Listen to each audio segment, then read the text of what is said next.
안녕하십니까. GMS 플렉스 대표 조창모입니다. 과학고 자기소개서 특강 제 마지막 시간이죠. 제 4탄입니다. 인성 영역에 해당하는 자기소개서 내용에 대해서 설명을 하도록 하겠습니다.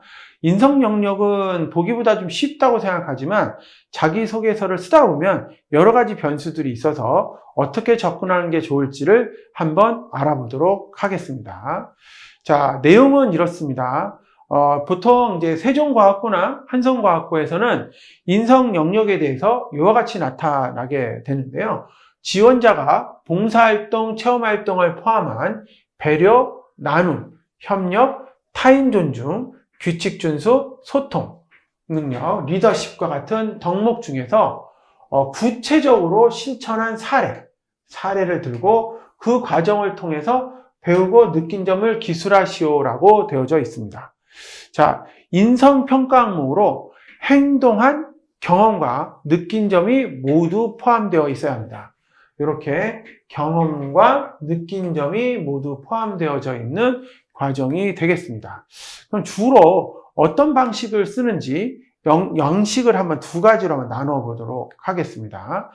보통 이제 공동체 의식이라든지 과학자로서 어떤 책임감에 해당하는 이런 내용들에 해당하는 인성 영역의 경우에는 학교에서의 평가 방향은 공동체 의식이나 과학자로서의 책임감을 중시하게 보며 실험 탐구 과정에서의 협력이라든지 규칙 준수, 경험을 가장 좋게 생각을 하고요.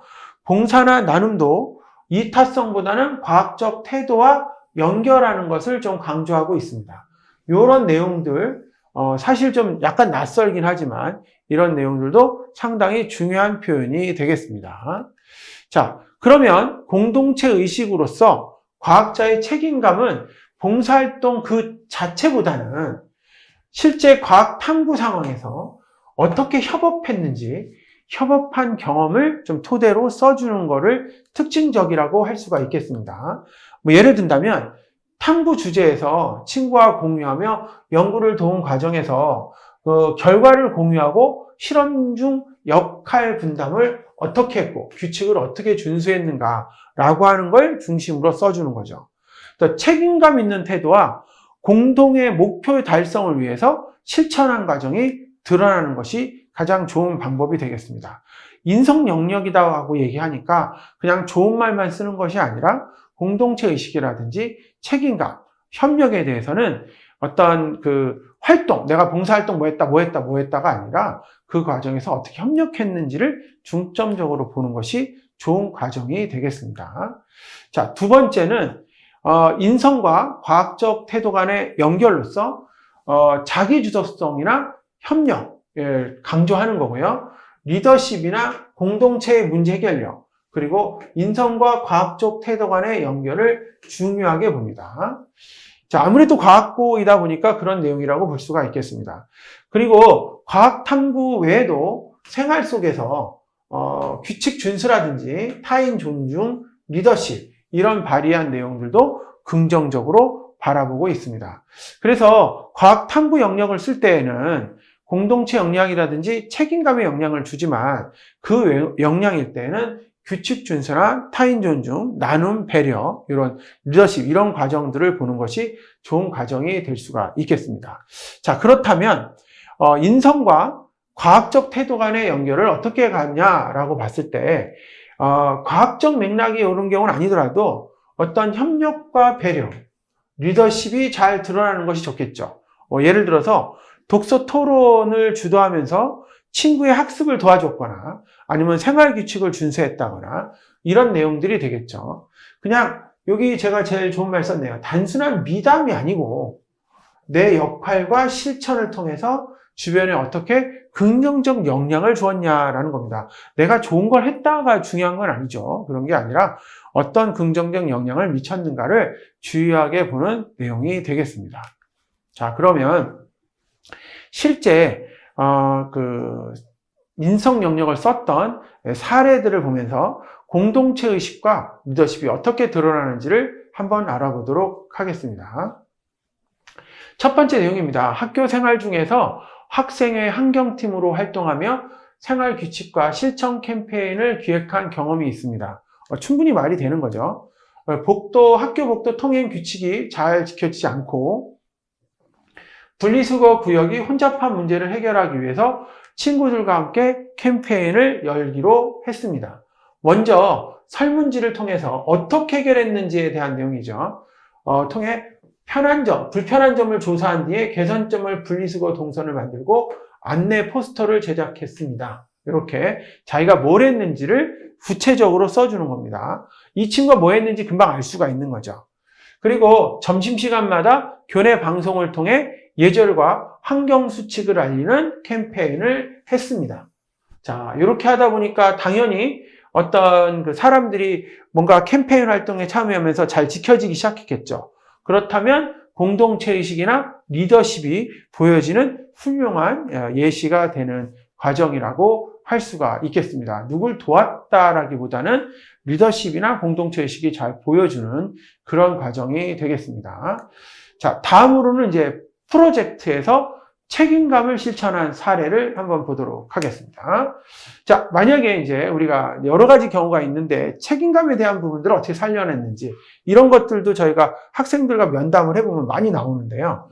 교내 기상 변화 관측 프로젝트에 참여하여 조원들과 기온 그리고 습도, 풍향을 일정 간격으로 측정해가며 데이터를 수집했습니다. 그래서 주로 저는 기온 특정을 맡았고 친구는 풍향 관측을 담당했고 근데 갑자기 친구가 여러 날 결석하게 되자 저는 조장의 허락을 받고 친구의 목까지 측정하여 관측을 이어갔습니다. 자, 실험의 신뢰도를 위해서 일정 간격의 측정이라든지 정밀 기록을 철저히 하게 노력을 했고 조원들에게도 시간표를 나누어 자료를 맞춰서 공유하였습니다. 그래서 이제 결과를 분석해가는 이런 과정이 되겠죠. 이후 분석 과정에서 우리는 조가 가장 많은 데이터를 보유하게 되었다. 뭐 이런 내용으로 자기가 친구의 목까지 해주면서 이 프로젝트 책임감을 실천했던 그런 사례였다라고 하는 거고 이때 내가 그 책임감을 실천하기 위해서 일정한 간격이라든지 시간표를 잘했다. 자기가 어떤 일을 했다라고 하는 직접적 사례를 보여준 내용이 되겠습니다. 그래서 이거는 누구를 배려했거나 누구를 도와줬거나 하는 내용이기보다는 자기가 어떻게 실천했는가를 보여주는 좋은 그 사례라고 할 수가 있겠습니다. 좀 감이 좀 오시죠? 이런 경우에. 자, 그러면 다음도 한번 살펴볼까요? 친구를 도와준 내용들에 해당하는 거죠. 가장 많이 쓰는 주제 중에 하나인데 자, 어떤 내용이냐면 함수 단원을 배우던 중 친구 한 명이 개념을 어려워해 문제풀이에 자주 실수하는 모습을 보였습니다. 저는 친구가 포기하지 않도록 돕고 싶어 직접 요약자료를 만들고 이게 친구를 도와주고 싶었던 거죠. 요약자료를 만들고 쉬운 예시를 곁들여 설명을 했습니다. 그리고 설명할 때에는 이 상당히 중요한 말이죠. 일방적으로 말하지 않고 친구의 이해 여부를 수시로 확인하며 질문을 던졌습니다. 자, 그렇게 며칠간 점심시간마다 함께 공부하며 친구가 점점 함수에 대한 자신감을 갖기 시작했습니다. 이후 친구는 수학 시간에 적극적으로 발표하며 스스로 문제 풀기를 시작했고 덕분에 수학이 재밌어졌어 라는 말을 들었다. 이런 내용입니다. 자기가 누구 친구를 멘토링에 도왔을 때 그 친구 입장의 생각을 해보고 이 친구 입장에서는 이게 그냥 듣기에는 어려울 수 있잖아요. 그래서 그 친구가 이해했는지 아닌지 확인해 가면서 쉬운 예시를 들어가면서 설명했던 거 그리고 친구가 문제 풀 때까지 기다려주는 거 이런 것들이 상당히 좋은 예시가 되겠습니다. 상대방 입장에서 배려하고 그걸 내가 나누어 줬다. 그러면 나눔과 배려가 들어있는 활동이 되겠습니다. 멘토링 활동이 되는 거죠. 자, 그리고 마지막으로 하나만 또 예를 들어보겠습니다. 저는 이제 봉사에서의 배려와 인내를 배운 사례라고 볼 수가 있겠습니다. 복지관에서 어른들에게 스마트폰 사용을 도와드린 봉사활동에 참여했습니다. 처음에는 간단히 설명만 하면 되겠다라고 생각했지만 실제로 웹 실행, 터치, 문자 보내기 등 기초적인 부분이 막히는 경우가 많았습니다. 아무래도 나이 드신 분이다 보니까 어려움이 있었을 겁니다. 같은 질문을 반복해서 하시는 분도 있지만 저는 짜증내기보다는 웃으며 천천히 다시 설명해 드렸습니다. 버튼에 종이에 그려서 설명을 드리거나 영상을 촬영해 드려 반복 학습이 가능하도록 도와줬습니다. 자, 이렇게 자기가 실제적으로 계속해서 물어보는 거에 대해서 짜증이 났지만 실제적으로 어떻게 인내를 했는지 그런 내용을 배웠던 내용이 되겠죠.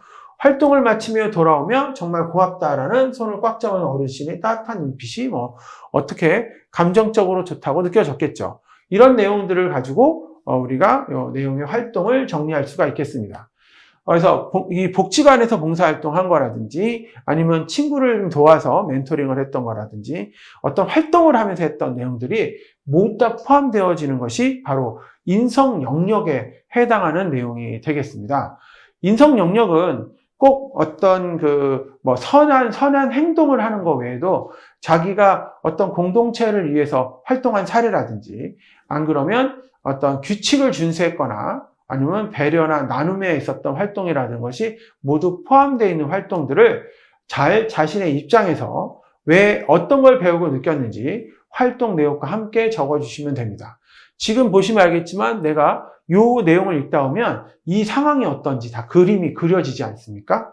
그래서 인성 영역에서는 면접관으로부터 이 상황을 읽을 때 그 상황이 어떤 내용인지 실제 그림을 그려서 보는 것처럼 그런 느낌이 들 수 있도록 하는 것이 중요한 포인트가 되겠습니다. 그리고 그 내용에서 내가 무엇을 느꼈고 앞으로 활동을 어떻게 할 건지를 자세하게 쓰는 것이 가장 좋은 방법이 될 수가 있겠습니다.